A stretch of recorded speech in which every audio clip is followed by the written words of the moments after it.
I am C.A. Sanjay Mundra from Calcutta, presenting before you Constitution Provisions of GST.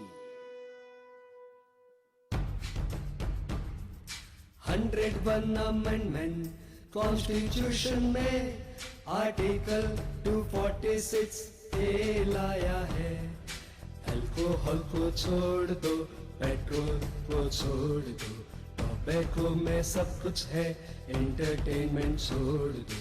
GST compensation state को central देगा। GST council बनाई है। 1/3 vote central का, 2/3 state का, half quorum हो, 3/4 majority. GST आज हमारी लास्ट क्लास के आगे की क्लास चल रही है। What we did in the last class कि टैक्स रेट ऑफ इंडिविजुअल क्या होगा, जितना भी हमने किया एक बार छोटा सा रिवाइंड लेता हूँ। हम लोग सिर्फ यही कर पाए थे लास्ट क्लास। हमें पता है कि इंडिविजुअल को हमने 3 कैटेगरी में डिवाइड कर दिया। एक सीनियर सिटीजन, एक वेरी सीनियर सिटीजन और एक बचे हुए कैटेगरी। तो यदि आप सीनियर सिटीजन है तो इस स्लैब से टैक्स देंगे, आप वेरी सीनियर सिटीजन है तो इस स्लैब से टैक्स देंगे, और यदि आप इन दोनों में से नहीं है तो फिर आप जो कोई भी हो इस स्लैब से टैक्स देंगे। क्लियर? सीनियर सिटीजन के लिए स्लैब है पहले 3 लाख पे निल, नेक्स्ट 2 लाख पे 5%, आपको बोलना चाहिए साथ साथ, अगले 5 लाख पे 20% और बैलेंस पे 30%। इनके लिए पहले 5 लाख पे निल, अगले 5 लाख पे 20% और बैलेंस पे 30%। इनके लिए पहले 2.5 लाख पे निल, नेक्स्ट 2.5 लाख पे 5%, 5 लाख पे 20% और बैलेंस पे 30%। मूवमेंट हो, चीजें कैसे संभाली जाती है। लॉ पढ़ना है तो आपको लॉ मेकर को पढ़ना पड़ेगा, वो कैसे चीजों को इंजेक्ट करता है, क्या सोच के इंजेक्ट करता है। यहां तक तो समझ में आ गया कि this is the respect to senior citizen, this is the respect to very senior citizen and this is the normal tax rate. Senior citizen की डेफिनेशन याद है, जो 60 या 60 के ऊपर की एज का हो प्लस रेसिडेंट इन इंडिया हो। वेरी सीनियर सिटीजन वो जो 80 या 80 से ऊपर की एज का हो प्लस रेसिडेंट इन इंडिया हो।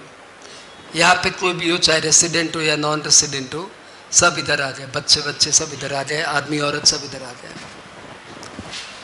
इसके बाद हमने किया, जो लोग बहुत ज़्यादा अच्छा कमा रहे हैं उनसे थोड़ा टैक्स और लेते हैं।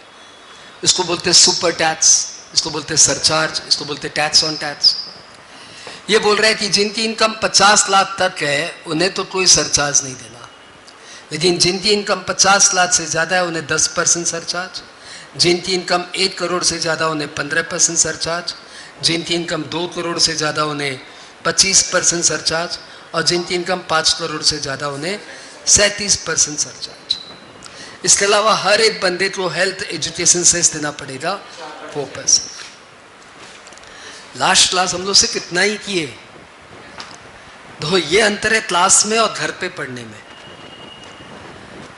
कि आप क्लास में पढ़ोगे एक क्लास 1.5 घंटे की सपोज, तो घर पे वो 1.5 मिनट पे रिवाइंड हो जाता है। यार बच्चे गलती क्या करते हैं, क्लास में आके 2.5 घंटे बैठ जाएंगे, घर जाके 5 मिनट नहीं खोलेंगे। अरे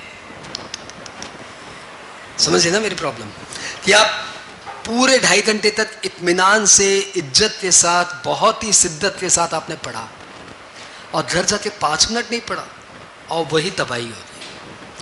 और ये हर क्लास में होगा। हर क्लास में आपको रियलाइज होगा कि क्लास में जो 2.5 घंटे की क्लास है वो 15 मिनट में घर पे जाके दोबारा पढ़ा जा सकता है। बस वो 15 मिनट तुम लोग कंजूसी ना करो तो टैक्स तुम्हारा है, और यदि वो 15 मिनट कंजूसी कर लिया तो टैक्स मेरा था, मेरा रहेगा। ध्यान रखना, यही प्रॉब्लम है। बस इतनी सी बात है कि वो 15 मिनट नहीं देते। शाहरुख खान तो 90 मिनट बोलता है, मैं बोलता हूँ 15 मिनट। अब हमारे गवर्नमेंट को लगा कि यार गरीब लोग से टैक्स नहीं लेते, जो 2.5 लाख तक कमाते थे उनसे तो टैक्स ले ही नहीं रहे। अब हमारी गवर्नमेंट को वोट चाहिए, तो उन्होंने बोला कि एक काम करते हैं और मिडिल क्लास वालों को भी इसमें डाल देते हैं, तो जिनकी इनकम 5 लाख तक है उनसे टैक्स नहीं लेंगे। सपोज गवर्नमेंट का ये नियत आया, तो आपको बताओ क्या करना चाहिए? तो गवर्नमेंट को बोल देना चाहिए कि 5 लाख तक नील।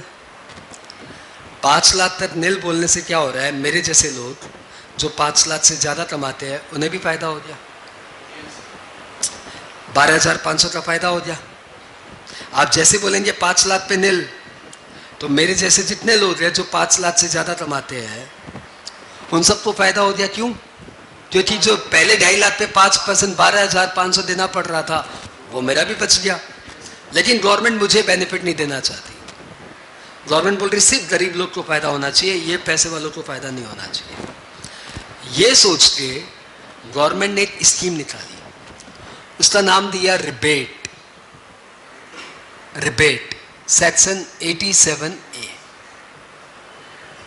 बड़ा प्यारे ढंग से इंसर्ट किया, देखो क्या प्रोविजन है, क्या नाम है? Rebate section 87A। रिबेट ये बोल रहा है कि यदि आप इंडिविजुअल है, यदि आप रेसिडेंट इन इंडिया है, यदि आप इंडिविजुअल है, आप रेसिडेंट इन इंडिया है और आपकी इनकम अप टू 5 लाख है, total income up to 5 lakh, तो हम आपको टैक्स में एक छूट देंगे, टैक्स में एक रिबेट देंगे अप टू ₹12,500।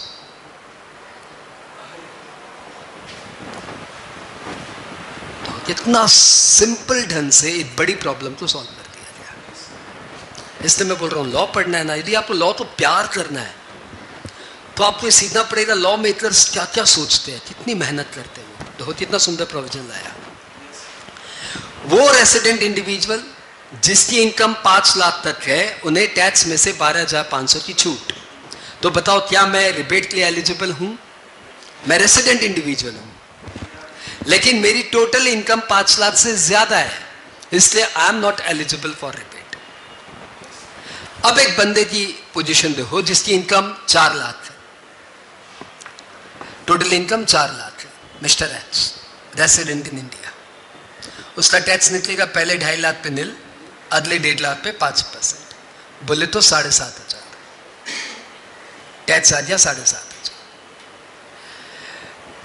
अब ये बोलेगा कि मैं रेसिडेंट इंडिविजुअल हूं और मेरी टोटल इनकम 5 लाख के अंदर है, इसलिए मुझे रिबेट मिलना चाहिए। तो बताओ रिबेट कितना मिलेगा? Up to 12,500। अप टू 12,500 मतलब टैक्स और 12,500 whichever is lower. Up to 12,500 का मतलब क्या हुआ कि 12,500 तक की छूट मिल सकती है, लेकिन जब तुम्हारा टैक्स ही 7,500 है तो 7,500 की छूट, तुम्हारा टैक्स आ गया 0, खत्म। देखो 4 लाख वालों को भी इंडिया में कोई टैक्स नहीं देना पड़ता। जिसकी इनकम 5 लाख है वो भी ऐसे निकालेगा, पहले 2.5 लाख पे नील, अगले 2.5 लाख पे 5%, बोले तो 12,500। 5 लाख की इनकम पे इनका टैक्स आया 12,500। ये बोलेगा मैं भी रेसिडेंट इंडिविजुअल हूं, मेरी इनकम भी 5 लाख तक है, इसलिए मुझे भी रिबेट मिलना चाहिए, और ये रिबेट क्लेम करेगा अप टू 12,500। अल्टीमेटली इसका भी टैक्स आएगा 0। यानी इंडिया में जो 5 लाख तक कमाते हैं उन्हें कोई टैक्स नहीं देना पड़ता। वाह। और जो हमारी स्लैब क्या है, स्लैब वो ये 2.5 लाख पे नील, 2.5 लाख पे 5%, 5 लाख पे 20%, बैलेंस पे 30%। बात क्लियर? ये अमेंडमेंट है? नहीं, ये पहले से ही है। यानी पिछले साल भी यही था, इस साल भी यही है कि जो लोग 5 लाख रुपए तक की नौकरी करते हैं, 5 लाख तक का बिजनेस करते हैं, 5 लाख तक की कहीं से भी इनकम लेके आते हैं, वो इंडिया में कोई टैक्स नहीं देते। क्लियर? क्या नाम आया? रिबेट। अब देखो टैक्स क्या है ना, it's a game of memory. Memory का गेम है। जिसकी मेमोरी पावर स्ट्रांग है वो टैक्स को संभाल लेता है, और जिनकी मेमोरी खराब है वो टच में गड़बड़ कर देता है। और मेमोरी तो अपनी सबकी एक जैसी होती है यार, ऐसा थोड़ी है कि ये ज़्यादा ही मेमोराइज कर लेता है। अब ये बड़ा अपने लिए चैलेंजिंग इशू है कि हम लोग अपनी मेमोरी कैसे शार्पन करें। कभी सुना है इसके बारे में कि मेमोरी कैसे तेज करें? कोई कोर्स किया है, कोई सेमिनार अटेंड किया है, कभी कोई किताब पढ़ी है? तो ये बहुत बड़ा लैक है कि आप सीए जैसी, सीएमए जैसी, सीएस जैसी, एमकॉम जैसी, एमबीए जैसे कॉमर्स में आप घुसे हुए हो। अरे क्या करोगे? अल्टीमेटली यही सब करोगे, CA, CS, CMA, MCom, MBA, ये सब करोगे। ये सब के सब टफ कोर्स है और इन सभी कोर्सेज में मेमोरी का बहुत बड़ा रोल है।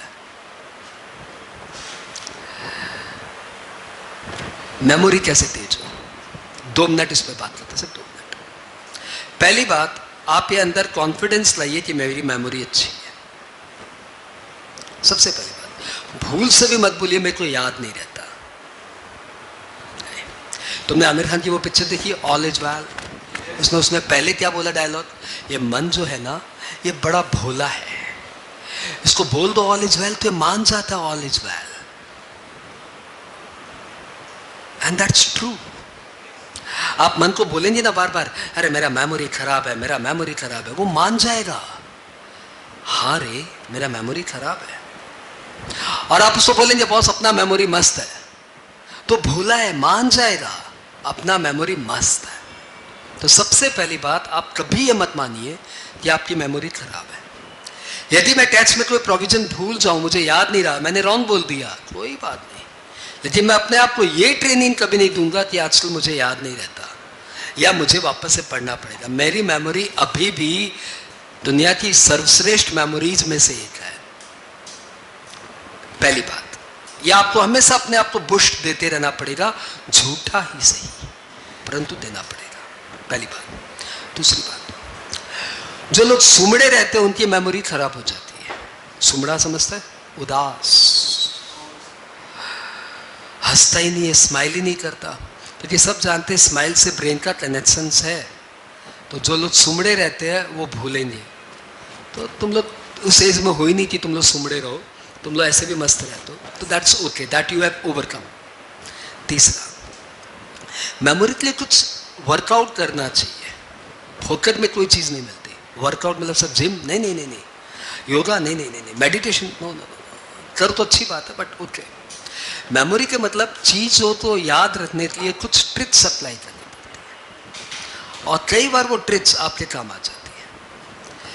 मैं कैसे याद रखता हूँ, मैं तुम्हें डेमोन्स्ट्रेशन दे सकता हूँ, वो तुम्हें सिखा सकता हूँ, तुम भी वैसे याद रख सकते हो, परंतु और अच्छा रहेगा कि तुम भी कुछ डेवलप करो अपना ओन यूनिक। मैं जो दे रहा हूँ वो तो तुम्हारे काम आएगा ही, खैर अपना भी डेवलप करो। ओके छोड़ो, पहले मैं बताता हूँ वो ट्रिक क्या है। जैसे बताओ क्या था, ठीक है। मैं जब पढ़ाने शुरू किया तो बहुत पहले पढ़ा हुआ है ये प्रोविजन, तो ऐसे ध्यान नहीं आ रहा था कि ये रेसिडेंट इंडिविजुअल पे एप्लीकेबल है कि सब पे एप्लीकेबल है, ध्यान नहीं आया। हो सकता है, हो ही सकता है। तो मैंने इसको नाम दे दिया राइबेट, ठीक है, अपनी इंग्लिश मैंने उसको नाम दे दिया राइबेट। अब मेरे को फायदा क्या हुआ देखो, रेसिडेंट इंडिविजुअल पे एप्लीकेबल है। अब मैं कभी नहीं भूलूंगा, क्योंकि मैं जब भी रिबेट को बोलता हूँ मैं राइबेट बोलता हूँ। राइबेट बोलता हूँ तो मेरे को ट्रेनिंग मिल गई कि मैंने ऐसा क्यों बोला, राइबेट क्यों बोला, याद रहेगा, रेसिडेंट इंडिविजुअल पे एप्लीकेबल। इसमें ई मैंने लास्ट में है, ये इंडिकेट कर रहा है कि इसमें जो एजुकेशन सेस है वो लास्ट में लगता है। एजुकेशन सेस रिबेट के बाद में लगता है, लास्ट में लगता है। अदरवाइज देखो क्या होता, ये 12,500 आया यहां तक, इसमें सेस लगा दो, हेल्थ एजुकेशन सेस 4%, 500 रुपया, अब ये हो गया 13,000। रिबेट देंगे सेस के बाद तो 12,500, तो इस भाई साहब को 500 रुपया टैक्स देना पड़ जाएगा। लेकिन ये नहीं, ऐसे नहीं है। क्यों? क्योंकि एजुकेशन सेस रिबेट के बाद में लगता है। क्यों? क्योंकि एजुकेशन सेस लास्ट में लगता है। लास्ट में ये मेरी एक वर्ड ने मुझे याद करा दिया। ठीक, ऐसी छोटी मोटी ट्रिक्स हम आपको देते रहेंगे। आपका रोल है पहले उसे अच्छे से समझ लो, उससे प्यार करो, और दूसरा उसको मल्टीपल टाइम्स अप्लाई करो ताकि वो आपके दिमाग में बार बार आए, चीजें वैसे याद रहती है। आप कभी मत बोलो कि मेरी मेमोरी खराब है, कभी मत बोलो। भले आपको याद न रहता हो तब भी अपने दिमाग को ये ट्रेनिंग कभी मत दे देना कि मेरी मेमोरी खराब है। उसको हमेशा बोलो सब याद है, इसको कौन सा याद हुआ, इसको कौन सा याद हुआ, इसको कौन सा याद हुआ, इनसे अच्छा है, इनसे अच्छी है मेरी मेमोरीज। ठीक है, meditation is a very good technique to improve memories. वो हमेशा है, वो तो हर किताब में लिखा हुआ है। If you want to improve your memories you will have to do meditation. I daily do और एकदम मेरा आजमाया हुआ है। आई नो मेडिटेशन के कारण मेमोरीज तेज होती है, 100% एक्सपीरियंस्ड। दो बात, और तीसरी बात कुछ ट्रिक्स अप्लाई करो जिससे चीज़ें याद रहे। ओवर। हाँ, तो फाइनली रिबेट याद रह गया। क्या नाम हुआ अपना? राइबेट, जिसके ऊपर एप्लीकेबल RI, रेसिडेंट इंडिविजुअल। ठीक है, करना क्या पड़ेगा? यदि आपकी टोटल इनकम 5 लाख तक है, वो लॉजिक से याद रहेगा 5 लाख, क्योंकि हमें 5 लाख तक वालों को छूट देनी थी, तो आपको 12,500 तक का रिबेट मिलेगा। ये 12,500 डेटा भी लॉजिकली याद रहेगा। Logic plus tricks equal to memory. तो 12,500 याद रहा, 5 लाख याद रहा, रेसिडेंट इंडिविजुअल याद रहा, और शेष लास्ट में लगेगा याद रहा। क्लियर? आओ कॉपी में से लिखते हैं, आओ कॉपी में से लिखते हैं।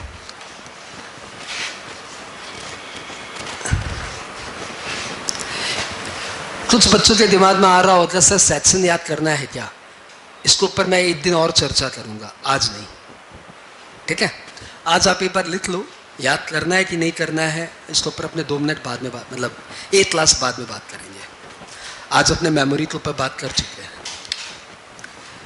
To whom it is applicable, बोलते जाओ साथ साथ। अरे बात तो सिंपल है यार, जिस चीज को ज्यादा बार बोलते हो याद हो जाता है, ये बात तो पक्का ही है ना। कंडीशंस बताओ बच्चों, कंडीशन क्या है? टोटल इनकम 5 लाख तक होनी चाहिए। कितना रिबेट मिलेगा? Up to 12,500। बात क्लियर? नोट में क्या लिख लिया? Health education cess shall be applied after rebate.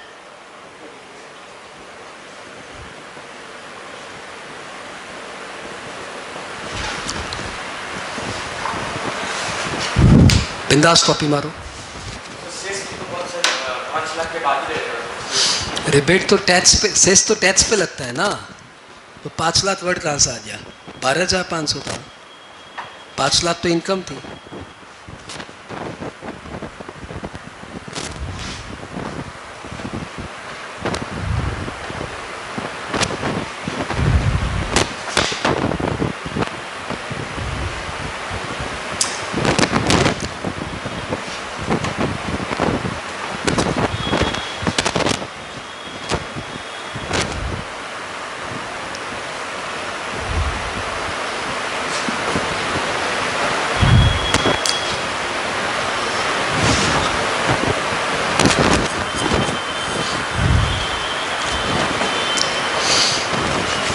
Rich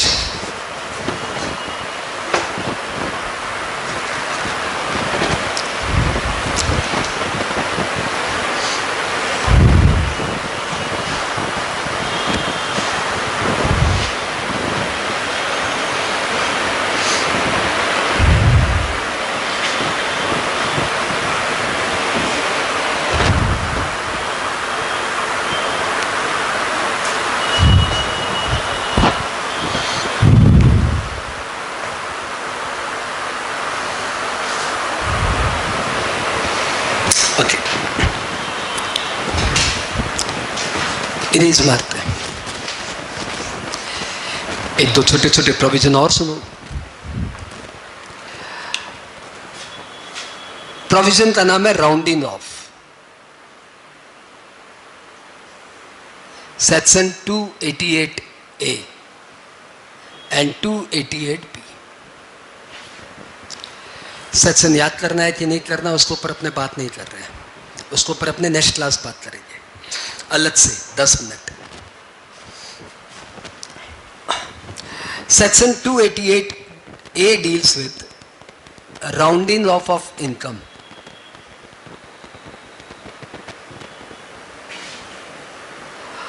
और section 288B deals with rounding off tax.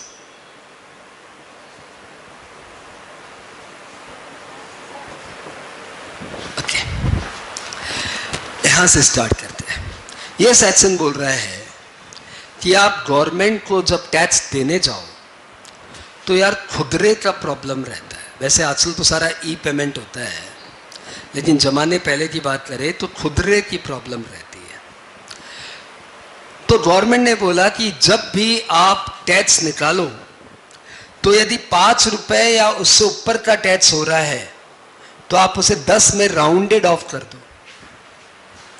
5 रुपए या उससे ज्यादा का टैक्स हो रहा है तो आप उसे 10 रुपए में राउंडेड ऑफ कर दो। मतलब यदि आपका टैक्स हो रहा है 32,737.42 पैसे, तो आप इसको कर दीजिए 32,740 रुपीज, क्योंकि 5 रुपए से ज्यादा हो गया है। और यदि आपका टैक्स हो रहा है 32,732.82 पैसे, तो आप इसको कर दीजिए 32,730, क्योंकि ये 5 रुपए से कम हो रहा है। तो जैसे ही आपका 5 रुपए या उससे ज्यादा हो रहा है तो उसको नेक्स्ट 10 में राउंडेड ऑफ कर दो, यानी टैक्स के लास्ट में 0 आएगा। हाँ, यदि आपका टैक्स हो रहा है 32,665, तो आप इसे कर दीजिए 32,600 क्या 70 या 60, एंड आंसर इज 70।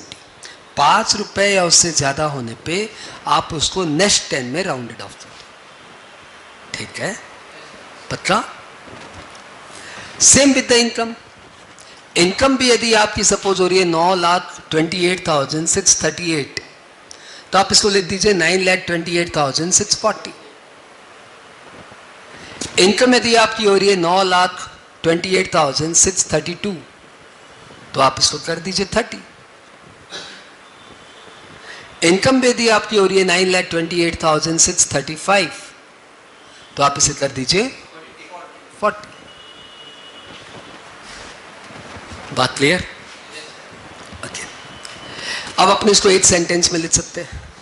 आपको समझ में आ गया 288A किसके लिए? इनकम के लिए। और 288B किसके लिए? टैक्स के लिए। Clear? Income oblique tax.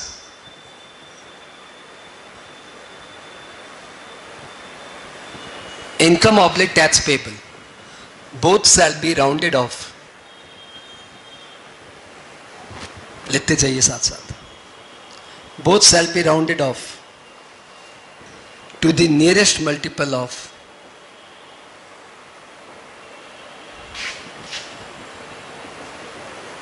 ₹10। For example 13,82,692 कितना होगा बता दीजिए? 13,82,698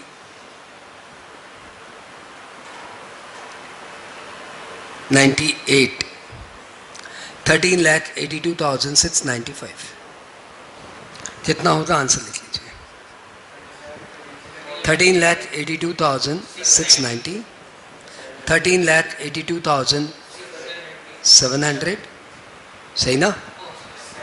700 हो गया, एंड 13,82,700।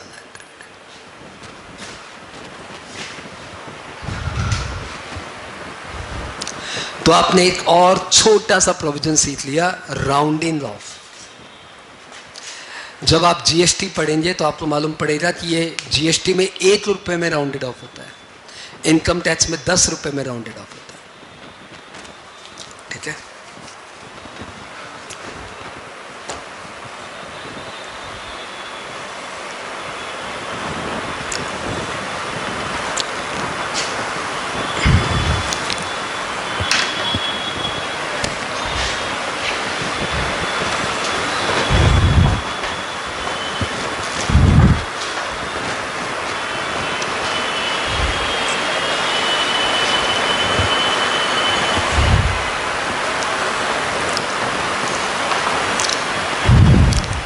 अभी भी मैंने टैक्स का नया वाला रेट आपको बताया नहीं है, लेकिन आज उसका नंबर है, आज वो करेंगे अपने।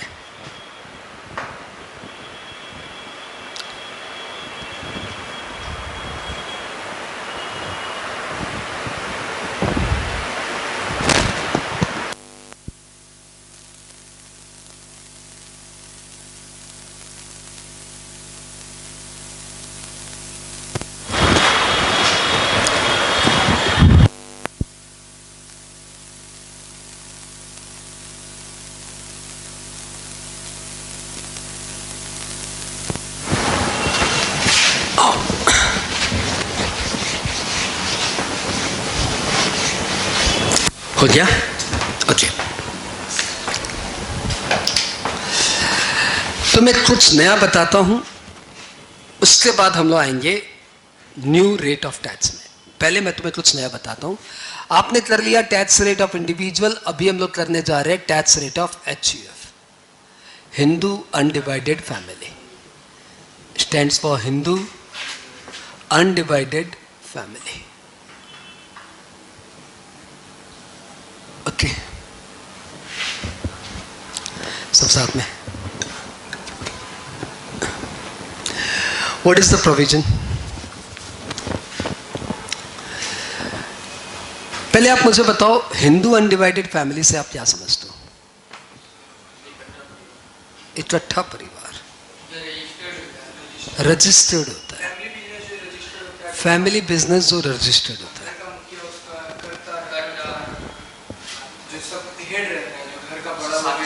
कर्ता बड़ होता है, शादीशुदा होता है। वाह, मतलब तुम कर्ता नहीं बन सकते, और मतलब कर्ता बनना है तो शादी करना पड़ेगा। अच्छा, तुम्हारे देश का कर्ता बोलो, क्या बोलते हो? फाइनली HUF मतलब राहुल गांधी को बोल दो भाई शादी कर ले पहले, नहीं तो फिर कर्ता नहीं बनने देंगे।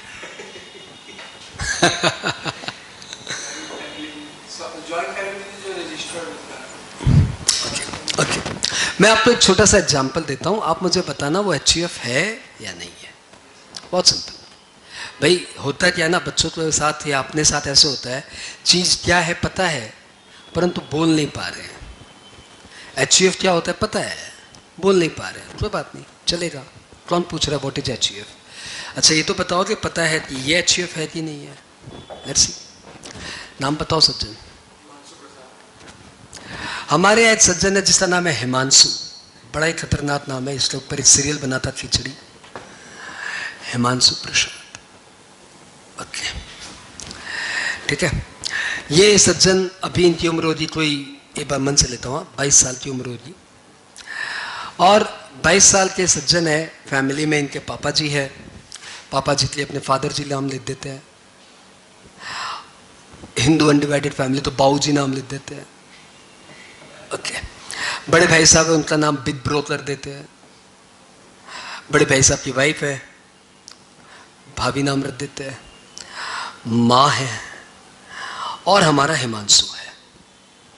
ठीक है, दिस इज द फैमिली। कितने जन की फैमिली? 7 जन, नहीं 5 जन की फैमिली।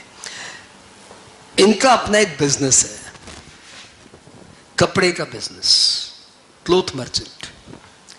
ये बिजनेस स्टार्ट किया था बाबूजी ने 92 ईयर्स में, मतलब 1992 में। तब बाबूजी ने अपने दम पे ये बिजनेस शुरू किया था। कपड़े की पोटली मांगला हट से खरीद खरीद के लाते और घर घर जाके बेचते। बड़ी मेहनत से उन्होंने बिजनेस डेवलप किया। थोड़े दिन बाद बच्चे बड़े हो गए तो वो भी इसी बिजनेस में आ गए और धीरे धीरे बिजनेस बहुत अच्छा हो गया। समझ लो 92 में बाबूजी के पास दुकान नहीं थी, अपना ठेला ला ला के माल बेचते थे। 1995 में बाबूजी की दुकान हुई, 2000 में शोरूम हुआ, 2010 में बड़े भाई साहब आ गए। तब तक बाबूजी के बहुत बड़ी ऑफिस हो गई थी, फैक्ट्री लग गई थी। 2015 में अपना हिमांशु आ गया, तब तक बाबूजी की 4 फैक्ट्री चल रही है। अभी ये बिजनेस जो है 4 फैक्ट्री 5 फैक्ट्री वाला और बहुत सारे शोरूम है और बहुत अच्छा बिजनेस आ रहा है। मोटा मोटी साल का 7-8 करोड़ रुपया आराम से इनकम आती है। अब बताइए ये जो बिजनेस है इसको आप क्या बोलेंगे, HUF या नॉन HUF?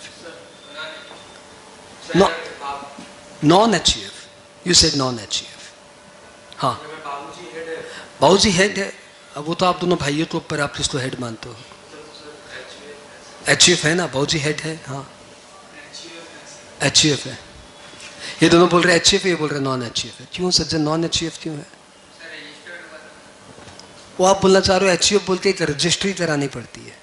तो मैं तुम्हें क्लियर कर दूं, HUF बोलते कोई रजिस्ट्री नहीं करानी पड़ती, खत्म बात। अब बताओ HUF है कि नहीं है? नहीं है, क्यों नहीं है?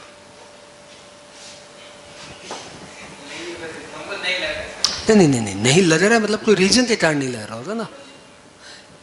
इन लोग को HUF क्यों लग रहा है मैं बता दूं। इनको HUF इसलिए लग रहा है क्योंकि हिंदू है, फैमिली है और अनडिवाइडेड है, कॉमन है, इन लोग साथ में रहते हैं, इसलिए इन लोग को लग रहा है HUF है। रजिस्ट्री का कोई दरकार नहीं पड़ता। आपको पहले लगा रजिस्ट्री का दरकार है, आपने बोला नहीं है, मैंने क्लियर कर दिया कि रजिस्ट्री की रिक्वायरमेंट नहीं है। अब बताइए क्यों नहीं है? बहुत लग रहा है आज, सिक्स सेंस बोल रहा है। अच्छा, व्हाइट बॉल टच कर रहे हो भाई साहब, six sense and answer it's. ये HUF है कि नहीं है मैं आपको 2 मिनट में क्लियर कर दूंगा। थोड़ी कहानी आगे बढ़ाते हैं। हिमांशु की भी वाइफ आ गई। हिमांशु की वाइफ हिमांशु की भी वाइफ आ गई, हरांशु। हिमांशु, हरांशु।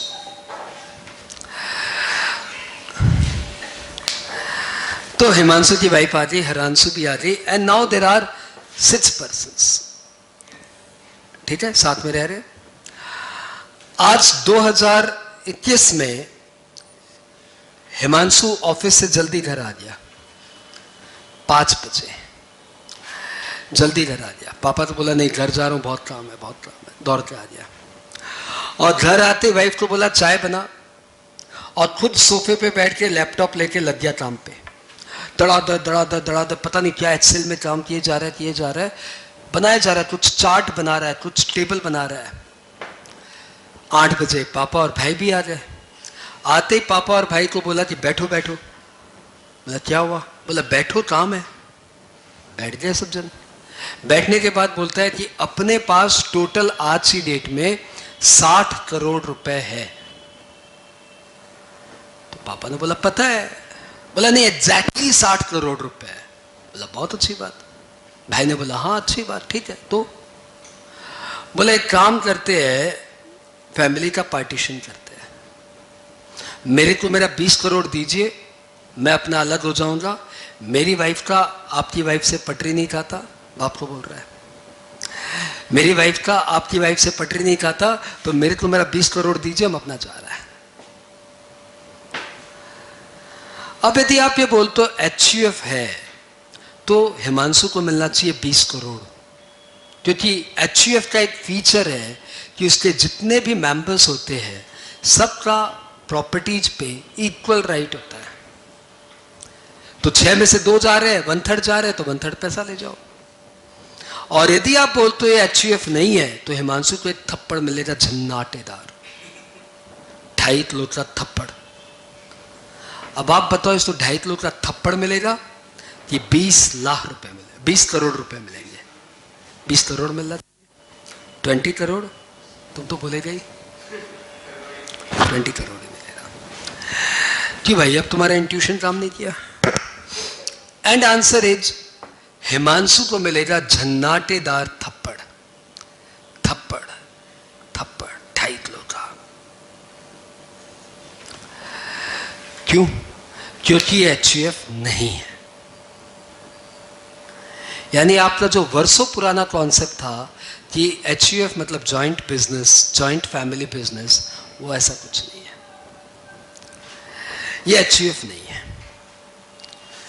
कभी कभी यार पढ़ाई को छोड़ के कुछ और लॉ भी पढ़ा करो, यूट्यूब में पूरा ज्ञान उमड़ रहा है, पढ़ लिया करो कभी। एक लॉ है Hindu succession act, Hindu succession act. वो लॉ ये बोल रहा है कि मेरी प्रॉपर्टी में मेरे बच्चों का हिस्सा है कि नहीं है। तो आंसर इज वो प्रॉपर्टी मैंने खुद अर्न की है कि मेरे पापा से मुझे मिली है? दोनों ही हो सकता है। तो यदि वो प्रॉपर्टी जो मैंने खुद अर्न की है उसमें किसी का कोई हिस्सा नहीं है, वो मेरी इच्छा में जिसको दूं, मैं चाहूं तो मरते समय लिख दूं कि मेरी सारी प्रॉपर्टी इस संस्था को मैं देके जा रहा हूं, मेरी सारी प्रॉपर्टी मैं अपने दूर के फ्रेंड के लड़के को देके जा रहा हूं, मेरी सारी प्रॉपर्टी मैं अपने लड़के को देके जा रहा हूं, मेरी चॉइस, मेरा पैसा मैं जो चाहे करूं। लेकिन यदि वही प्रॉपर्टी मेरे को मेरे पापा के थ्रू मिली है तो लॉ बोल रहा है आप चाहो तो उसको खर्च कर दो, लेकिन आप मरते समय वो किसी और को नहीं दे सकते। वो पैसे आपको अपने बच्चों के नाम पे ही करते जाना पड़ेगा, एज पर दी हिंदू सक्सेशन एक्ट। उसी से डिराइव करके हिंदू अनडिवाइडेड फैमिली का कॉन्सेप्ट बना है। ये बताओ, ये जो इतने रुपए इकट्ठे हुए ये किसने कमाए? बाबूजी। बिजनेस किसका है? बाबूजी। बाबूजी ने अपने दम पे बिजनेस खड़ा किया, आप बेटे उसको ज्वाइन कर लिए यार, वो अलग बात है, लेकिन बिजनेस किसने खड़ा किया? बाबूजी ने। तो पैसा किसका अर्नड है? बाबूजी का। अरे दादाजी देके गए थे क्या? नहीं नहीं, पापा ने अपने दम पे कपड़े का कारोबार शुरू किया। Oh nice. देयरफॉर ये बाबूजी की प्रॉपर्टी है, बाबूजी इसको जो करे करे। आप बच्चे नहीं मान सकते, मांग नहीं सकते, वो दे सकते, वो अलग बात है। इसका मतलब इसमें जो अचीव का फंडामेंटल फीचर है ना, all members are having equal right, वो इसमें नहीं है। बात क्लियर? इसलिए एचयूएफ नहीं है। हां, चेंज करते इसको। यदि ये बिजनेस कारोबार दादाजी का खड़ा किया हुआ रहता और दादाजी कोई विल बनाए बिना चले गए तो ऑब्वियसली ये पैसे फैमिली में आ गए। अब ये सारे पैसे का सब मेंबर्स का इक्वल राइट है। अब ये एचयूएफ बन जाएगी। यानी एचयूएफ एंसेस्ट्रल प्रॉपर्टी से बनती है, विरासत वाली प्रॉपर्टी से बनती है। मैंने जो कमाया उसमें मेरे बच्चे ज्वाइन कर लिए, उससे एचयूएफ नहीं बनता। 8 पॉइंट क्लियर, 8 पॉइंट क्लियर। ऐसे एचयूएफ बन जाता है। पर दादाजी गुजरे, उन्होंने कोई विल नहीं बनाई, उनका कोई 60-70 करोड़ का प्रॉपर्टी था, इतना परिवार बैठा है, विल नहीं बनाए तो किसका होगा? भैया हम लोग सबका होगा। तो भैया अपने कौन? अपने हिंदू है, हम लोग सब एक फैमिली है और हमारे पास अनडिवाइडेड प्रॉपर्टी है। एच मतलब हिंदू, अनडिवाइड, यू मतलब अनडिवाइडेड प्रॉपर्टी, आप इसको बोल सकते हो कॉमन प्रॉपर्टी, एफ मतलब फैमिली। फैमिली मतलब सब एक ही खानदान से है। ओके, तब एचयूएफ बन जाती है। एक तरीका एचयूएफ बनाने का भाई देखो 3 बातें होनी चाहिए। हिंदू वो तो है हम लोग, फैमिली वो तो है ही हमारी, बस यू ले आओ। आप कहीं से यू ले आओ। यू मतलब अनडिवाइडेड प्रॉपर्टी, अनडिवाइडेड फैमिली नहीं, अनडिवाइडेड प्रॉपर्टी। अनडिवाइडेड प्रॉपर्टी मतलब कॉमन प्रॉपर्टी। तो कॉमन प्रॉपर्टी या तो दादा परदादा छोड़ के गए, और या फिर मैं बना सकता हूं। कैसे बना सकता हूं? एक पेपर लूंगा, डीड लूंगा, उसमें लिखूंगा मैं संजय मुंद्रा अपनी प्रॉपर्टी में से 1 करोड़ रुपए निकालता हूं और इस 1 करोड़ में मेरा, मेरी वाइफ का, मेरे दोनों बच्चों का इक्वल राइट होगा। मैंने साइन कर दिया। बताओ ये क्या हुआ? ये हो गया 1 करोड़ हम लोग की कॉमन प्रॉपर्टी है। मैंने बना दिया, HUF बन गया। रजिस्ट्री चाहिए? नहीं, बस एक सिंपल स्टैम्प पेपर लाइए और उसमें सिंपल भाषा में लिख दीजिए, इंग्लिश हिंदी जो आपको अच्छा लगे, कि मैं संजय मुंद्रा अपना नाम, अपनी प्रॉपर्टी में से कुछ भी रुपए, 1 करोड़ बड़ा अमाउंट लगता है तो 1 लाख रुपए, बड़ा लगता है 10,000 रुपए, कुछ भी 10,000 रुपए सेट असाइड करता हूं, जिसमें मेरे दोनों बच्चों का, मेरी वाइफ का इक्वल रेट होगा। भाई को लाना चाहो भाई को ले आओ, भाभी को लाना चाहो, जिन जिन को आप मेंबर बनाना चाहते हो उन सब का नाम लिख दो, वो सब एक मेंबर बन जाएंगे और HUF बन जाएगा। यानी या तो HUF एंसेस्ट्रल प्रॉपर्टी से बनता है और या फिर HUF बनाना पड़ता है। बनाने के लिए क्या करना पड़ता है? कुछ नहीं, एक पेपर में साइन और HUF बन गया। क्लियर? पक्का वाला क्लियर? तो फाइनली ये प्रॉपर्टी क्या हुई? ये पूरा बिजनेस अभी तक HUF नहीं है जब तक बाबूजी ऐसा कोई डीड ना बना दे कि मेरी 4 फैक्ट्री आज से मैं कॉमन फैमिली में डालता हूं और इनका मेंबर, इसलिए ओनर हम लोग चारों माने जाएंगे, ये 6 जन माने जाएंगे। जब तक ऐसा कोई डीड ना बने तब तक ये HUF नहीं है। बात क्लियर? तो व्हाट इज HUF? आपको कॉन्सेप्ट क्लियर? H मतलब हिंदू, दे must be govern by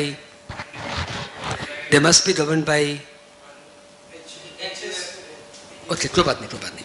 Hindu मतलब क्या समझे? हिंदू रिलीजन या हिंदू लॉ? मैं पूछता हूं, सिख अनडिवाइडेड फैमिली क्या है?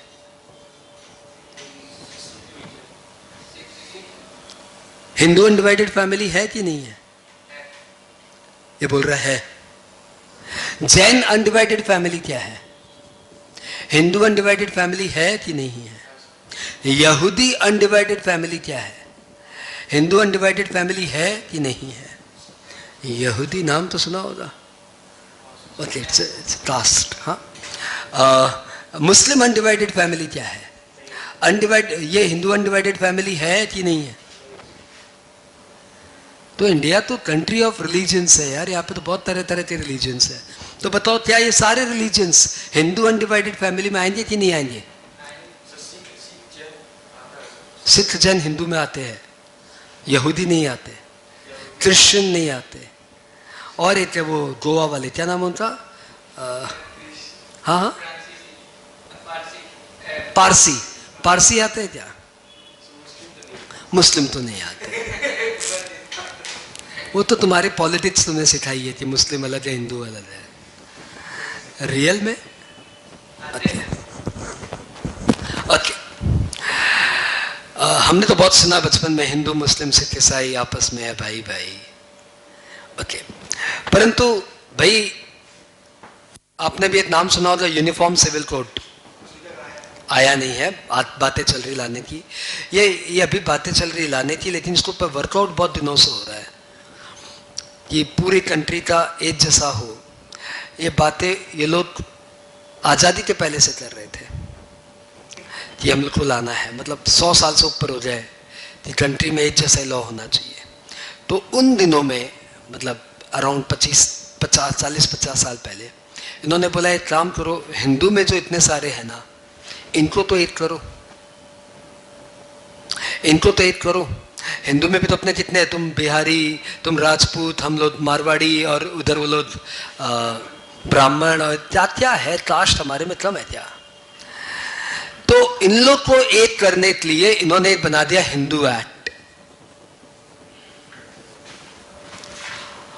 और अब चाहे मैं मारवाड़ी हूं, चाहे आप राजपूत हो, चाहे आप जाट हो, चाहे आप हाँ बुनियार हो, एसेट्रा एसेट्रा, ये हम लोग सब एक ही लॉ से गवर्न होते हैं। हमारे लिए, हम लोग के लिए यूनिफॉर्म सिविल कोड हो गया, हम लोग के लिए एक ही लॉ है। ना मैं 2 शादी कर सकता हूं, ना आप, ना आप, ना आप, क्योंकि हम लोग सब एक ही लॉ से गवर्न है। तो कुछ लोग कर सकते हैं। अच्छा, तो हिंदू एक्ट में जो जो फॉल करते हैं, ऑल आर हिंदूज। तो बहुत इंपॉर्टेंट हो गया ना कि हिंदू अनडिवाइडेड फैमिली में क्या सिख आएंगे कि नहीं आएंगे। तो जब हिंदू एक्ट बन रहा था तो सिखों ने बोला ओके वी एक्सेप्ट दिस। तो सिख हिंदू रिलीजन एक्सेप्ट नहीं किए, सिख वालों ने हिंदू एक्ट एक्सेप्ट कर लिया।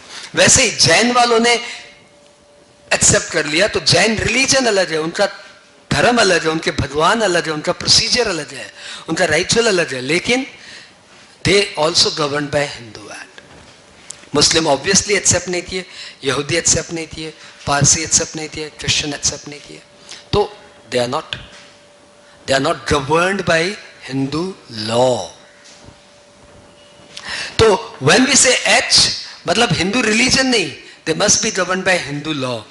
अकॉर्डिंगली सिख अनडिवाइडेड फैमिली भी हिंदू अनडिवाइडेड फैमिली है, जैन अनडिवाइडेड फैमिली भी हिंदू अनडिवाइडेड फैमिली है, बुद्धिस्ट अनडिवाइडेड फैमिली भी हिंदू अनडिवाइडेड फैमिली है, परंतु मुस्लिम अनडिवाइडेड फैमिली या Christian undivided family are not HUF।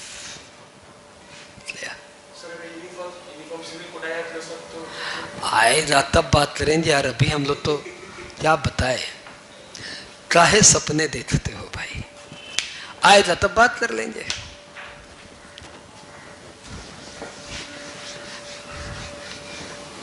जितना प्रेजेंट लो उतना पढ़ो ना। हाँ, काहे सिलेबस फ्यूचर में लेके जाते हो।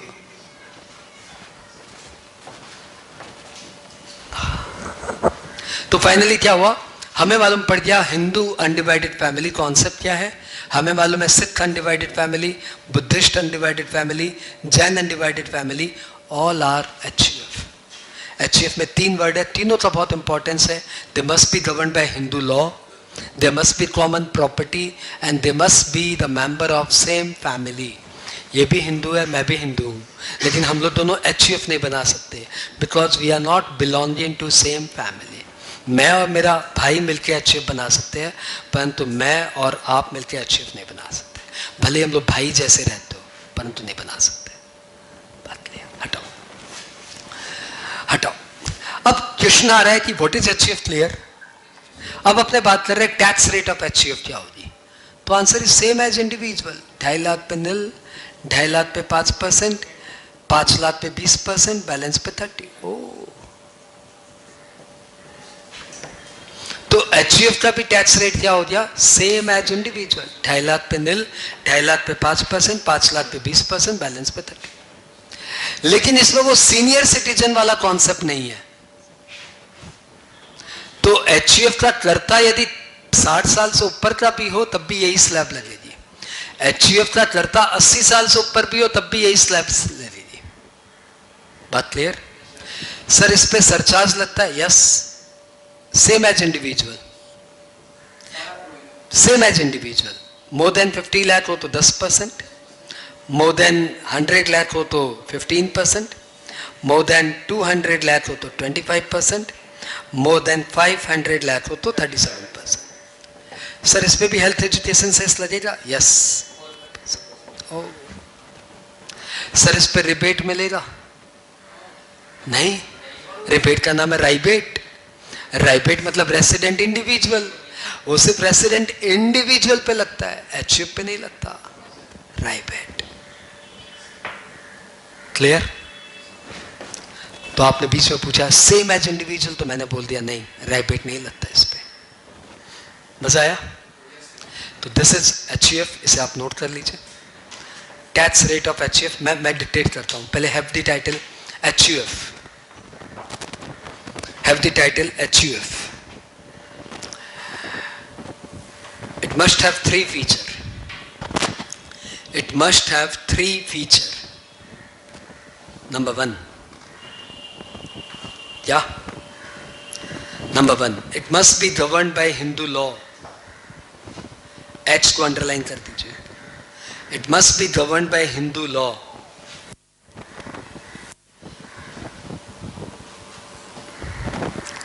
U. There must be undivided property, oblique common property. There must be undivided property, oblique common property.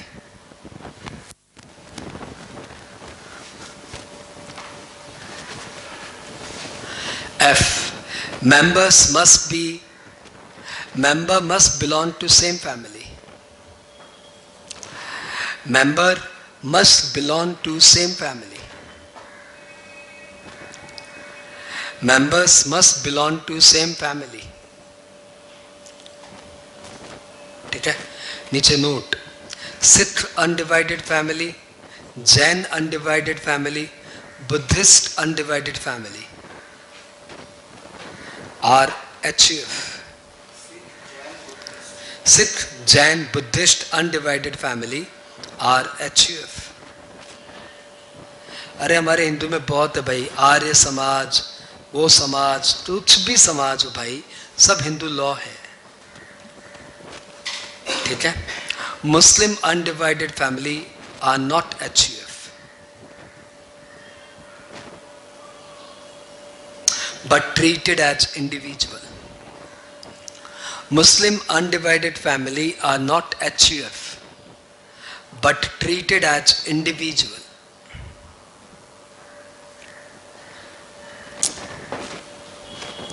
इस लाइन का मतलब मैं तुम्हें 2 मिनट बाद में समझाता हूं. इस लाइन का मतलब इसको मैं 2 मिनट बाद में समझाता हूं. यहां तक क्लियर? अब ये बताओ कि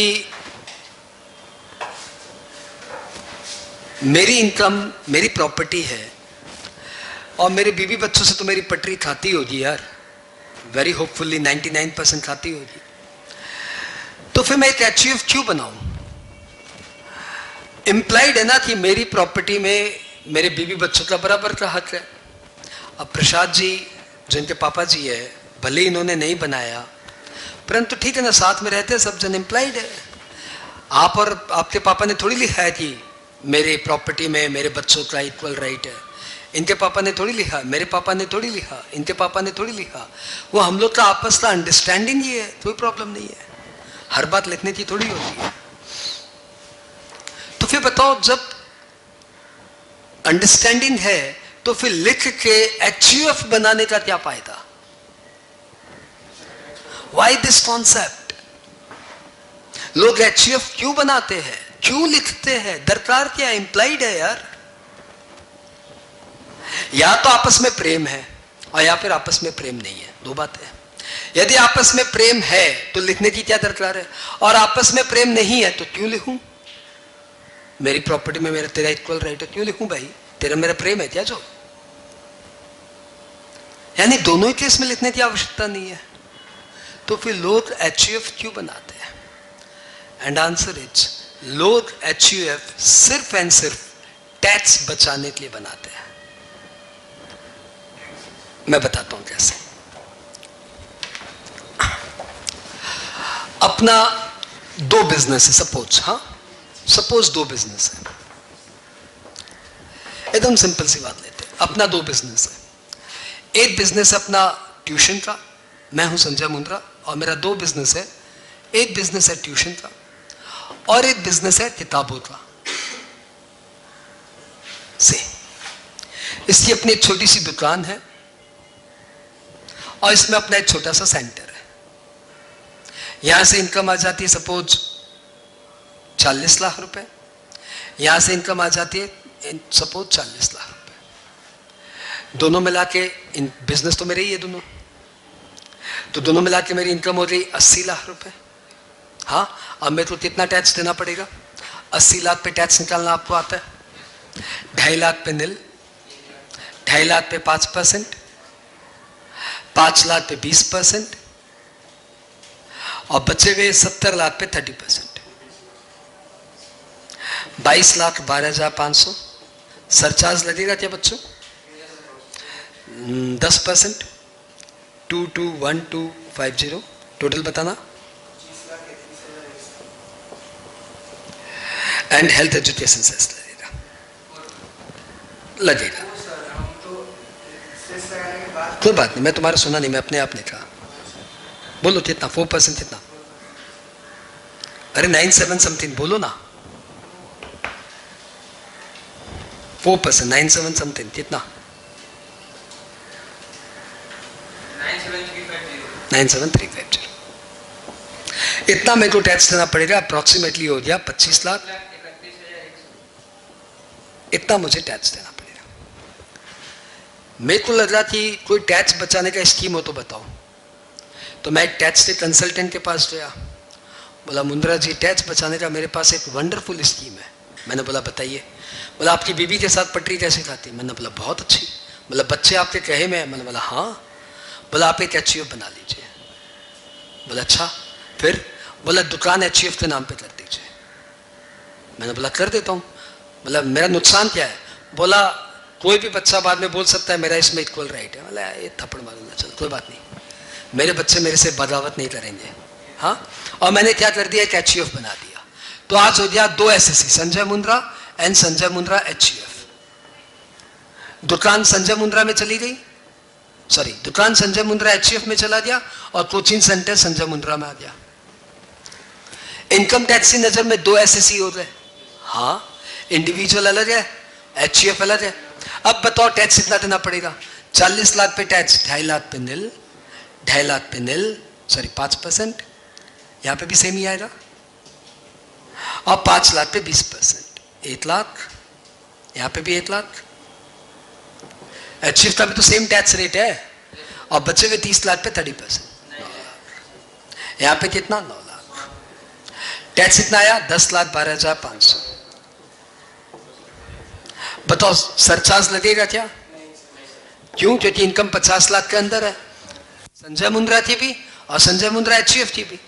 अब सेस लगेगा क्या? वो तो लगेगा ना सर, 40,500, 40,500। टैक्स कितना देना पड़ा? संजय मुंद्रा तो टैक्स देना पड़ा 10,52,500, 10,53,000। और HUF को कितना टैक्स देना पड़ा? 10,53,000। दोनों मिला के कितना टैक्स देना पड़ा? 21,06,000।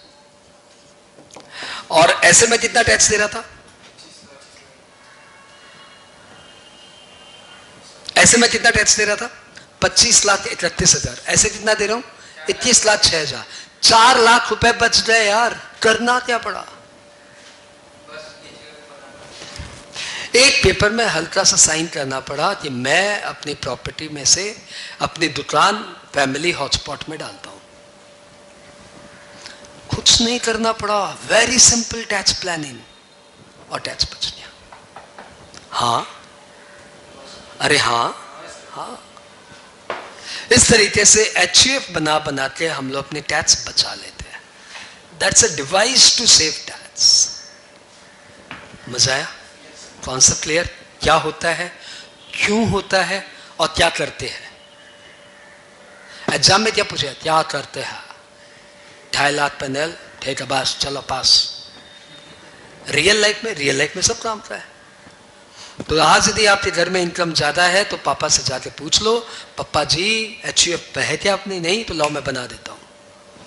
2 मिनट में बन जाएगी। अगले साल से आप लोग की टैक्स बचनी शुरू हो जाएगी। इरेज मारूं? हाँ, घर में लिख के फिर एक पेन लेना पड़ता है। होप आप ये वर्ड समझते हो, परमानेंट अकाउंट नंबर। जैसे हम लोग को भी एक पेन लेना पड़ा है, वैसे HUF के नाम पे एक पेन लेना पड़ेगा। पहले स्टेप डीड बना लीजिए, स्टैम्प पेपर 10 रुपए का स्टैम्प पेपर में बना लीजिए। दूसरा स्टेप बैंक में जाके अकाउंट खोल लीजिए। तीसरा स्टेप पेन नंबर ले लीजिए।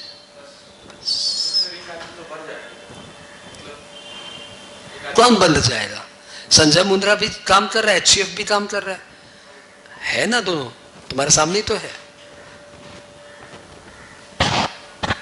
Simple 3 step, nothing else. अभी HUF पढ़ाया तो ध्यान है, मेरा भाई बोल रहा है HUF बना। मेरा तो बना हुआ है, भाई का बनाना बाकी है। वो 4 महीना पहले बोला था बनाऊंगा। कुछ नहीं करना। हाँ, बस वो बैंक जाने में भी बकवास लगता है, भीड़ भड़कता, अच्छा नहीं लगता, इसलिए बैंक नहीं जाते। अदरवाइज कुछ नहीं खोलना, कुछ नहीं करना। एक डीड बनानी है, वो भी गूगल में मिल जाएगी। HUF डीड टाइप करना आ जाएगा, फिल कर देना और बैंक अकाउंट खोल लेना, पेन में अप्लाई कर देना, बन गया। अगले साल से रिटर्न भरना शुरू कर देना।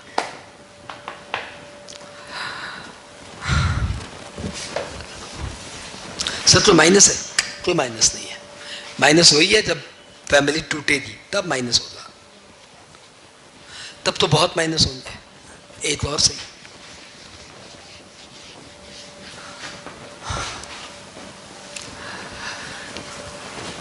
आपने टैक्स रेट ऑफ एचयूएफ लिख लिया ना, 2.5 लाख पे नील फलाना फलाना सब लिख लिया था ना, नाइस।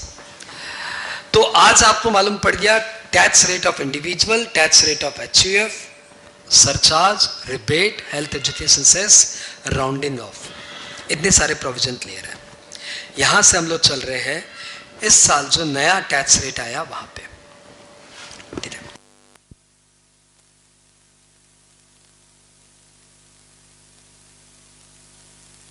New tax regime. ये सब इंग्लिश में मत जाओ यार, सिंपल सी बात है। नया टैक्स मैकेनिज्म मतलब एक नया टैक्स का सिस्टम आया है, वो भी सीखने लायक है।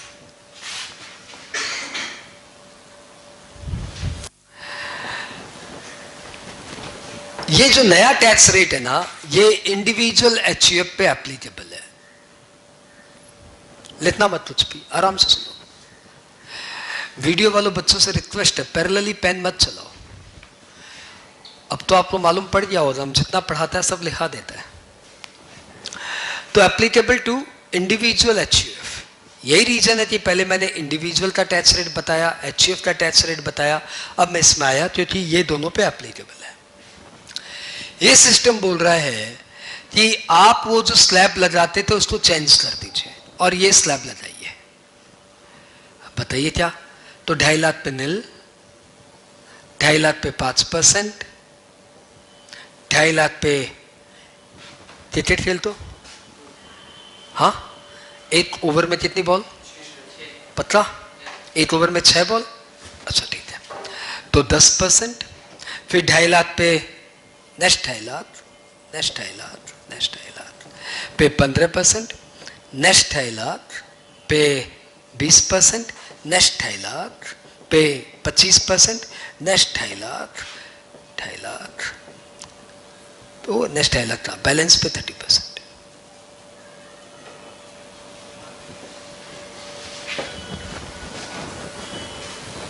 ये हमारा नया टैक्स का रेट आया। बताओ ये अच्छा है कि पुराना वाला अच्छा है?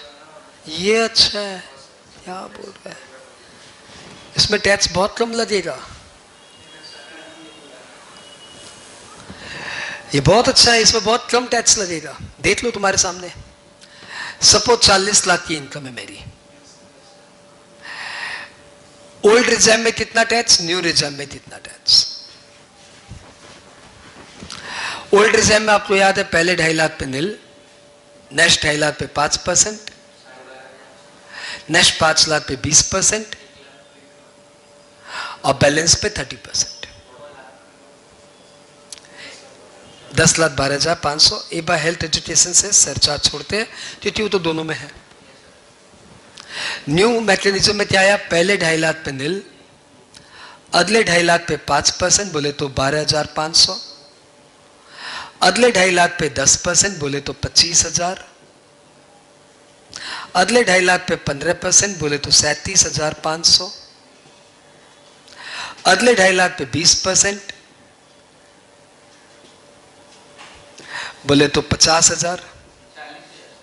क्या कुछ भी। अगले 2.5 लाख पे 25% बोले तो 62,500 और बैलेंस कितना हो गया भाई? बैलेंस पे 30%। तो ये कितना हो गया? थोड़ा जोड़ो, कितना हो गया? 1 2 3 4 5 6। एक ओवर में कितनी बॉल? 6। हाँ, तो ये 6 बार 2.5 लाख लिखने के बाद बैलेंस जो भी बचा उस पर 30%। ये ऐसे मिला तो हुआ 15 लाख। आपकी इनकम है, सॉरी, आपकी इनकम है 40 लाख। 40 लाख में से 15 लाख हटाइए, बैलेंस बचा 25 लाख। 25 लाख पे 30%, 40 लाख। इस तरीके से आपका टोटल टैक्स कितना हुआ? तो 7.5 8 9 लाख 37,500। तो जहां आपको टैक्स देना पड़ रहा था पुराने मैकेनिज्म में 10,12,500, वहां पे आपको टैक्स देना पड़ेगा सिर्फ 9,37,500।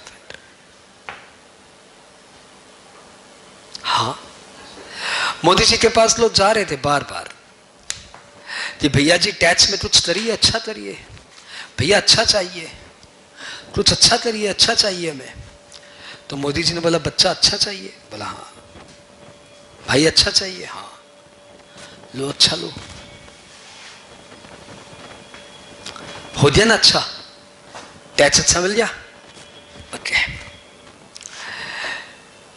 लेकिन हर अच्छी चीज के लिए कुर्बानी देनी पड़ती है। हर अच्छी चीज के लिए कुर्बानी देनी पड़ती है। मोदी जी ने बोला कि भाई आपको तो हम लोग टैक्स में ऑलरेडी बहुत अच्छा दे चुके हैं, क्योंकि हमारे टैक्स तो अभी आपने पढ़ा नहीं है ढंग से। आप जब पूरा टैक्स पढ़ेंगे तो आपको मालूम पड़ेगा इनकम पे टैक्स लगता है, ये बात सही है, लेकिन इनकम कंप्यूट कैसे की जाती है ये अलग प्रोविजंस है। और इनकम कंप्यूट करते समय वो लोग तरह तरह की छूट देते हैं। हर इनकम पे सैलरी कंप्यूट करने में 50,000 की छूट है, ऐसे ही नाम दे दिया स्टैंडर्ड डिडक्शंस, 50,000 की छूट। हाउस प्रॉपर्टी में 2 लाख तक की छूट है। बिजनेस एंड प्रोफेशन में भी तरह तरह की छूट है। तो यदि मैं बोलता हूं मेरी इनकम 40 लाख है, मतलब मेरी टैक्सेबल इनकम 40 लाख है, असल में मेरी इनकम 55 लाख होगी, लेकिन छूट देते देते मेरी इनकम 40 लाख आ रही है। सर ये छूट क्या है? ये अलग अलग चैप्टर्स में आप पढ़ेंगे, ये पढ़ने के लिए तो आए हैं। ये सारी छूट पढ़ते पढ़ते 50 लाख निकल जाएगी। ये इनकम टैक्स में कितनी छूट है सारे बता दीजिए ताकि हम अपनी इनकम निकाल लें। तो इनकम टैक्स में तरह तरह की छूट है, अलग अलग चैप्टर्स में अलग अलग छूट है। तो हमारे मोदी जी ने बोला भाई क्या अच्छा चाहिए, जो है वो भी अच्छा ही, 2.5 लाख पे नील, 5 लाख पे 20, बैलेंस पे 30। बोला नहीं भैया और अच्छा चाहिए, अच्छा चाहिए, हाँ। तो फिर एक काम करिए, कुछ छूट छोड़ दीजिए, ये स्लैब ले लीजिए, क्योंकि हर अच्छी चीज कुर्बानी मानती है। तो इन्होंने एक प्रोविजन बनाया सेक्शन 115 BAC, सेक्शन 815 BAC, भैया अच्छा चाहिए, भाई अच्छा चाहिए, BAC, सेक्शन 115 BAC। उसमें इन्होंने बोला कि आपको यदि ये ओल्ड रेट पसंद आती है तो ओल्ड रेट, लेकिन ओल्ड रेट, हाँ ये ओल्ड रेट, और या फिर आप ये नया वाला रेट ले सकते हो, परंतु यदि आप नया वाला रेट लेंगे तो आपको कुछ एग्जेम्पशंस, डिडक्शंस को सैक्रिफाइस करना पड़ेगा। अब ये क्या एग्जेम्पशंस और क्या डिडक्शंस मुझे सैक्रिफाइस करना पड़ेगा, ये पहली क्लास में मैं आपको कॉन्सेप्चुअली समझा नहीं सकता। हाँ पढ़ा सकता हूँ कि ये सब छूट देनी पड़ेगी, परंतु आपको समझ में नहीं आएगा, क्योंकि वो जब आप पढ़ेंगे तब आपको मालूम पड़ेगा कि कौन से सेक्शन में कितने की छूट है। मैं भी आपको बोल सकता हूं कि सैलरी में आपको स्टैंडर्ड डिडक्शंस नहीं मिलेगा, हाउस रेंट अलाउंस नहीं मिलेगा, सेक्शन 10-14 का डिडक्शंस नहीं मिलेगा। मैं आपको बोल सकता हूं हाउस प्रॉपर्टी में आपको 24B self occupied house property के लिए नहीं मिलेगा। मैं आपको बता सकता हूं PGBP बिजनेस एंड प्रोफेशन में आपको section 33AB, section 33ABA, section 35, section 35AD, section 35CCC, section 32 additional depreciation, section 32AD, ये आपको नहीं मिलेगा। डिडक्शन चैप्टर में आपको ATC, ATCCC, ATCCD, ATD, ATDD, ATDDD, ATDD, ATDD, ATDDB, ATE, ATG, GG, कुछ नहीं मिलेंगे आपको। आपको सेट ऑफ में क्लब इन में सेक्शन 1032 नहीं मिलेगा, और आपको सेट ऑफ में भी हाउस प्रॉपर्टी वाला सेट ऑफ सेक्शन 71B नहीं मिलेगा। सुन लिया? बहुत अच्छा लगा सर सुन के, समझ में कुछ नहीं आया। तो एग्जैक्टली पहली क्लास में समझने का नहीं है, लेकिन ये बात समझ में आ गई कि अच्छी चीजें कुर्बानी मानती है। तो आपको सब मिला के तकरीबन 21 एग्जम्पशंस एंड डिडक्शंस की कुर्बानी देनी पड़ेगी।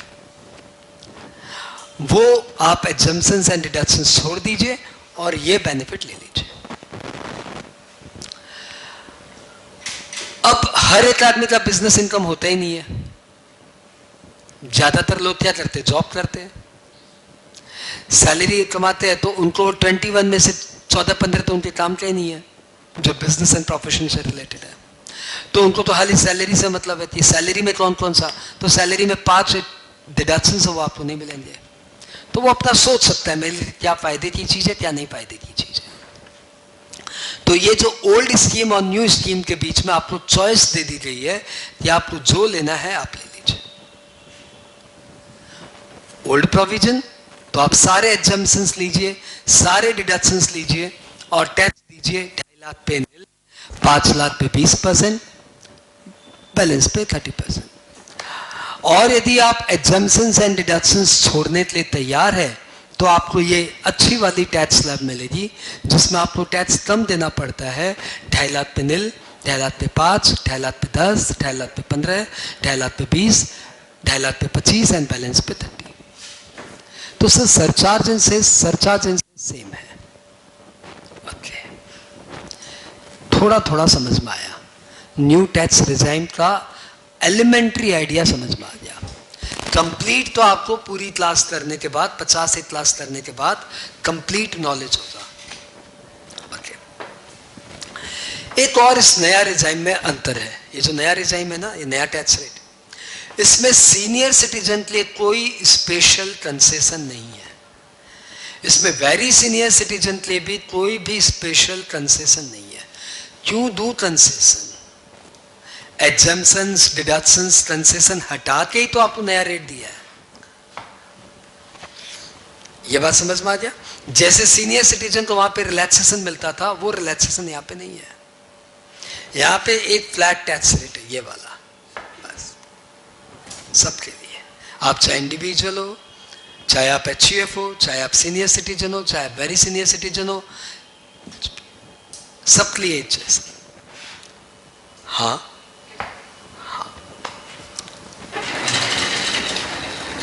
अभी भी हम लोग कर रहे हैं tax rate of individual. What A topic. कुछ जमाने में हम लोग इसको 8th क्लास में कर देते थे, अब देखो ये दूसरी क्लास का सब्सटेंशियल पार्ट ले चुका है। पहले थोड़ा सा लिखते हैं। New tax rate section 115 BAC। भाई अच्छा चाहिए, भाई अच्छा चाहिए, अच्छा ले, मेरे क्या है। Applicable to individual HUF.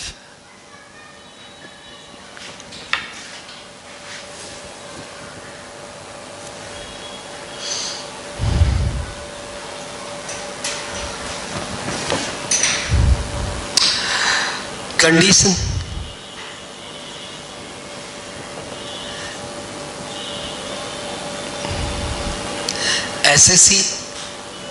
SSC मतलब टैक्स पेयर, स्पेलिंग देख लो, tax payer. SSC does not claim benefit of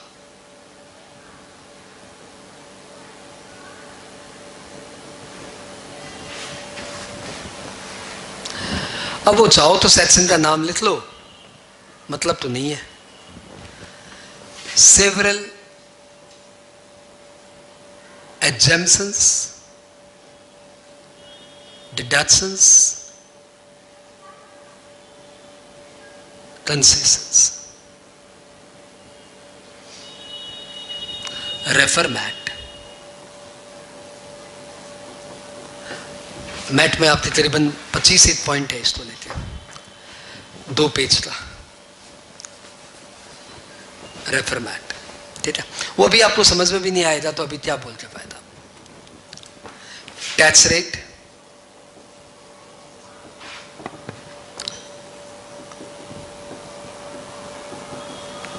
first 2.5 lakh नील,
ये आप नीचे में लिख लीजिए नोट में।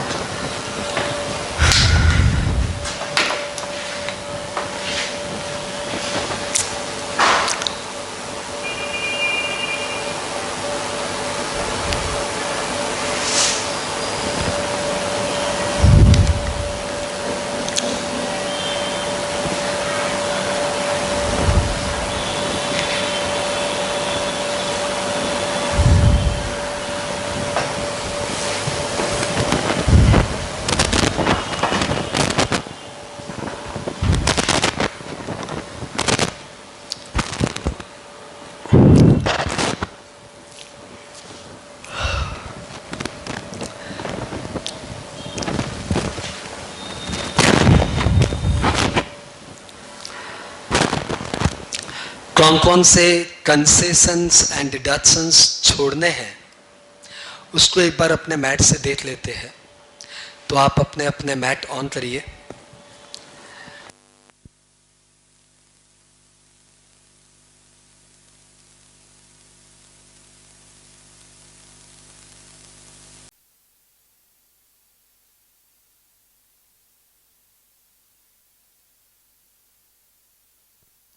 तो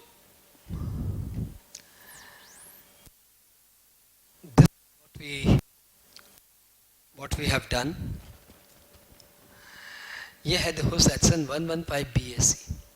ये पूरा सेक्शन आपको पढ़ाना चाहिए स्टार्टिंग में, लेकिन पढ़ा नहीं पाएंगे, क्योंकि ये पूरा सेक्शन समझने के लिए आपको पूरा इनकम टैक्स आना चाहिए। इसमें ज़्यादातर बातें बाउंस करेगी क्योंकि सब बाद वाले चैप्टर से कनेक्टेड है। तो अभी आपको एक बहुत ही रफ आइडिया के साथ इसको पढ़ना चाहिए एंड वी शुड वेट। जब हमारी तो अभी 30-35 क्लासेज हो जाएगी तो हम लोग इसको वापस लेंगे। और दूसरी बात, जब जब हम लोग रिस्पेक्टिव सेक्शंस करेंगे, जैसे सपोज 7 क्लास बाद मैंने आपको एक सेक्शन पढ़ाया जो एक कंसेशन का सेक्शन है, जो एक डिडक्शंस का सेक्शन है, लेकिन वो 115 BAC में नहीं मिलता, तब मैं आपको उस समय रिमाइंड कराऊंगा कि देखो ये सेक्शन 115 BAC में नहीं मिलेगा। यानी ये 115 BAC वर्ड मैं जब जब इनकम टैक्स पढ़ाऊंगा, कोई भी डिडक्शंस पढ़ाऊंगा, तो आपको जरूर बताऊंगा कि ये 115 BAC में मिलेगा कि नहीं मिलेगा। क्लियर? आओ एक बार पढ़ते हैं। नाम है alternative taxation regime, applicable to individual HUF,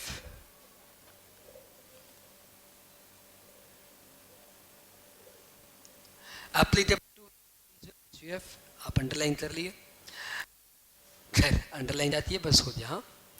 notwithstanding anything contained in this act but subject to provision of this chapter, income tax payable in respect of total income of a person being individual or HUF for any previous year relevant to the assessment year beginning on or after 1/4/21 shall at the option of such person be computed at the rate of tax given in the following table if the conditions given in subsection 2 are satisfied।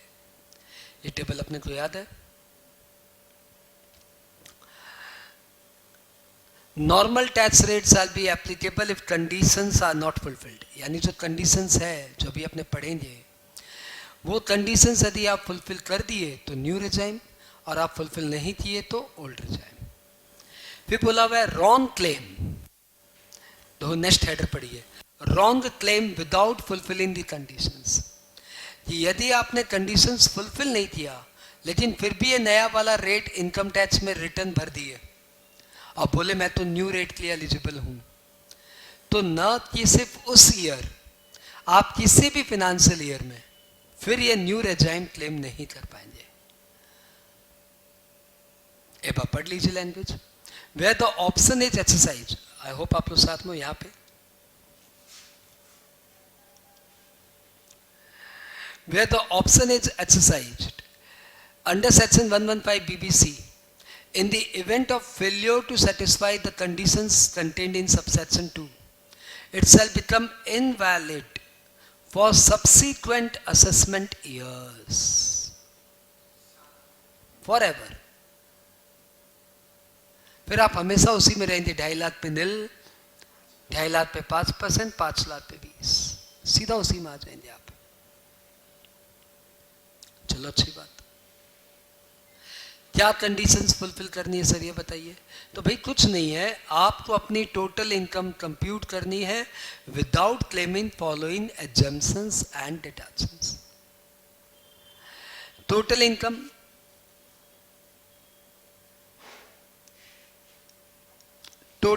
shall be computed of individual HUF without claiming exemptions or deductions under the provision of this act.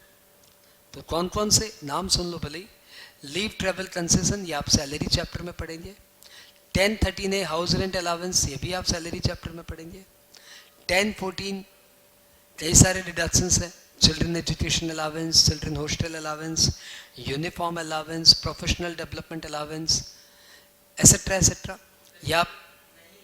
ये सब आपको claim नहीं करना है, salary chapter में पढ़ेंगे। Exemptions to member of parliament, state legislature, इन्हें tax में विशेष छूट है, आप वो क्लेम नहीं कर सकते। स्टैंडर्ड डिडक्शन सैलरी में मिलता है 50,000 का, आप वो क्लेम नहीं कर सकते।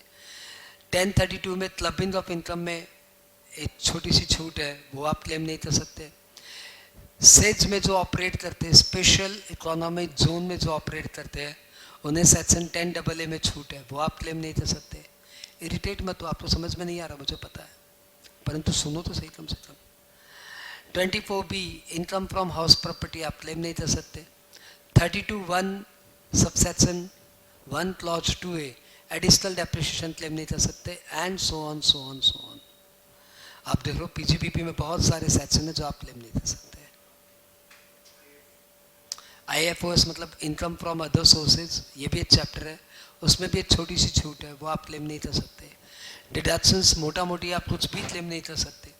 सेट ऑफ लॉसेस में आप हाउस प्रॉपर्टी का लॉस, अनएब्जॉर्ब डेप्रिसिएशन, ये 2 है, ये आप क्लेम नहीं कर सकते। आपने देखा 22 एक पॉइंट है जो आप क्लेम नहीं कर सकते। ठीक है सर, कुछ समझ में नहीं आया मुझे पता है, आगे बढ़े। इतना तो समझ में आ गया कि इनकम टैक्स में कई सारी छूट है जो हम क्लेम नहीं कर पाएंगे।